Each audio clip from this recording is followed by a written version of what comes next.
exciting episode of the African Movie Review, proudly brought to you by Vice Versa Global, with me, your host, Emmanuel Mandebo. I read an article 15 years ago.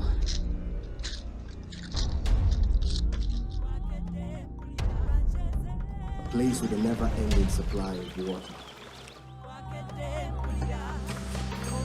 You're... Elders, Give that to me. Respect is earned. present you. Things are not as we planned. They're better.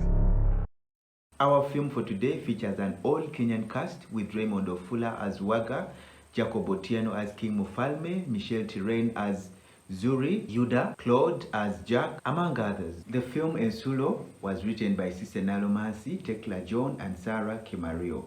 It was produced by Mary Wanjiku and directed by Jamal Kishuli under the Multi-Choice Talent Factory. Ensulo is a kingdom that has an abundant supply of natural resources. And as such, they live in isolation from the rest of the world, as they have everything that they need for their survival. Suddenly, the ruler of the kingdom, King Mufalme, is struck by a mysterious illness that renders him unable to continue overseeing the kingdom. His daughter, Zuri, takes over as the new ruler. Meanwhile, there is a big corporation in the city that is plotting to establish a water plant within the kingdom, and that would mean displacing all the residents of the kingdom from their homeland. To accomplish their mission, the big corporation in the city sends a one Jack to Ensulo Kingdom, and upon Jack's arrival, he's given a harsh welcome, but soon he gains the favor of the ruler, Zuri, and being the good-looking guy that he was, some kind of chemistry slowly builds up between Jack and Zuri. Jack identifies Waga, one of the prominent elders in the kingdom, as one person to help him accomplish his mission. And Waga has been one person who has always had an eye in the resources of the kingdom. So he sees this as an opportunity to finally make a killing. And being the greedy man he asks for 100% of the shares that the big corporation was going to offer to the kingdom for himself. Soon, the queen learns of Waga's evil plot, and well, me and you can guess what befell him thereafter.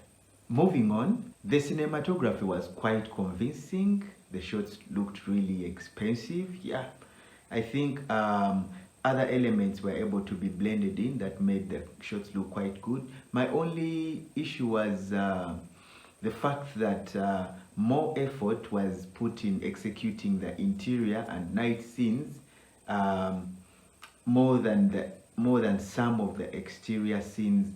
You would feel like maybe they thought they had enough of natural lighting, so there was no need of maybe blocking excessive light here and there. That kind of made the exterior scenes look cheap to some extent. But if the effort was balanced, well, the pictures would have been way better than they were. The acting was equally great. King Mufalme, a character that was played by Jacob Otieno, looked like real authority. Zuri also was royalty herself. The villain in the story, Waga, had to maintain the pose as a villain throughout the film. That was an amazing performance. Somehow I felt the character of Jack somehow lacked the energy. Perhaps the actor had in some issues with preparations here and there. The screenplay was okay, gave a flow to the story, but somehow I didn't feel something exceptional about it. But well, it was somehow good. Sound was clean but not well placed, unfortunately.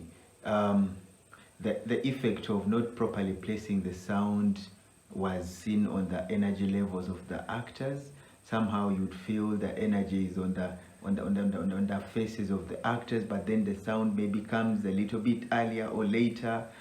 Somehow that was distracting. The two most outstanding aspects in this film was the costume design and the production design. Whoever was behind these two aspects, you really did an amazing job.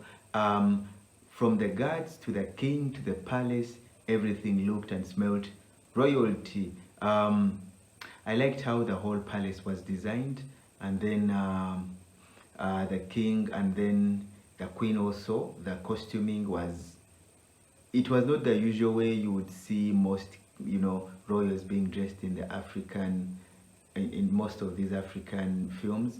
You would notice a lot of effort was put in by the persons in charge of the said two departments.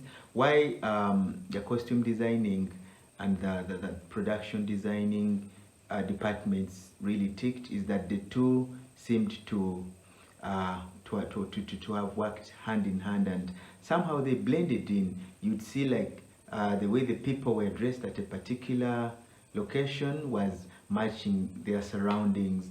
Let's say in the king's bedroom, you'd look at the beddings of the king and then the wall design. You'd notice this is an actual African king's bedroom. And then there was also that drawing room owned by one of the king's daughters, that is Sia. Yeah, the art pieces, the way they were arranged, and then they were able to blend all that well with the lighting of the rooms, and that made it really amazing. So kudos to whoever was in charge of those two departments. That's it for today. Thank you for watching. We'll be glad if you like and share today's episode, as well as subscribing to our YouTube channel, Vice Versa Global. And until next time, peace.